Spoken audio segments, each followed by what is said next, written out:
एखाद्या कपलने ठरवलं असेल की आम्हाला उशिरा प्रेग्नन्सी चालणार आहे, हं. तर त्यासाठी आधीपासून कोणती काळजी घेतली जावी? म्हणजे माझ्याकडे 45-48चे पण कपल्स येत आहेत की हां. त्यांचं आत्ता करिअर सेटल झालंय आणि ते आत्ता म्हणतात की आम्हाला बाळ हवंय म्हणून. हं. पण मग अशा वेळेला तुम्ही फॉलिकल जे आहे ते तुम्ही फ्रोझन करू शकतात आणि मग त्याच्यातनं तुम्हाला कन्सीव्ह होऊ शकतं भविष्यात IVF द्वारेच, पण एवढ्या एजमध्ये. कारण की म्हणजे काळजी जर घ्यायचीच म्हटलं तरी मी सगळ्यात आधी सांगितलं की लवकरात लवकर तुम्ही प्लॅनिंग करायला पाहिजे. हे एकदम खरं चुकीचंच आहे की आपण आपली अंडी फ्रोझन करून ठेवायची आणि मग नंतर त्याचा वापर करून आपण त्यातनं प्रेग्नन्सी राहू द्यायची. हे खर्चिक पण आहे आणि शारीरिक आणि मानसिकदृष्ट्या हानिकारक सुद्धा आहे आणि त्यातनं राहील असं सांगू शकत नाहीत आपण. समजा जर आपण 10 अंडी फ्रोझन करून ठेवली आहेत, ठीक आहे, तुमचं करिअर सेटल झालं, तुम्ही 5 वर्षांनी विचार केला आहे, परंतु तोपर्यंत त्याचा सक्सेस रेट हा 25 ते 30% असतो. तुम्हाला बाळ होईलच असं नाही ना त्यातनं सुद्धा. आणि त्याच्यासाठी आर्थिक आहे आणि शरीरावर खूप काही प्रयोग केले जातात, इंजेक्शन्स वापरली जातात.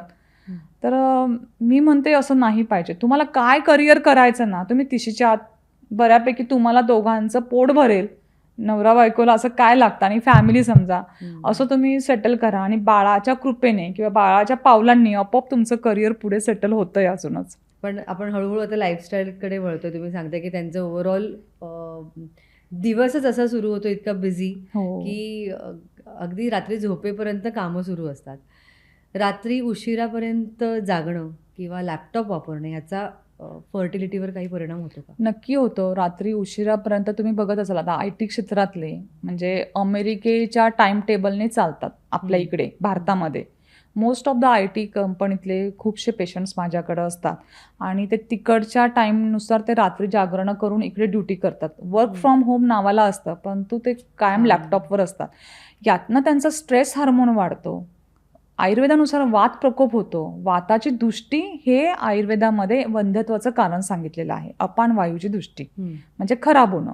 तर वात ऑटोमॅटिकली वाढतो. त्यासोबत तुमची एन्झायटी वाढते, डिप्रेशन वाढतं, स्ट्रेस हार्मोन वाढतो. स्ट्रेस हार्मोन वाढल्यामुळं कॉर्टिसोल हार्मोनची जो स्ट्रेस तयार करतो त्याची निर्मिती जास्त होते. कॉर्टिसोल हार्मोन तयार झाल्यामुळं तुमच्यातले हॅपी हार्मोन्स कमी होतात.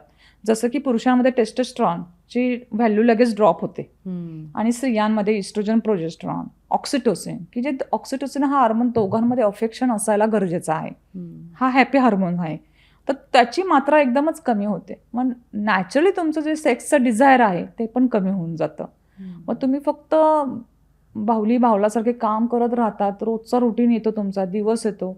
ज्यावेळेस तुमच्यामध्ये दोघांमध्ये शारीरिक संबंध व्हायला पाहिजे त्या काळात तुम्ही काम करत असतात रात्रीचं आणि दिवसा झोपतात. दिवसा झोपला की कफ प्रकोप होतो, मेदाची वृद्धी होते. मेद वाढला म्हणजे वजन वाढतं.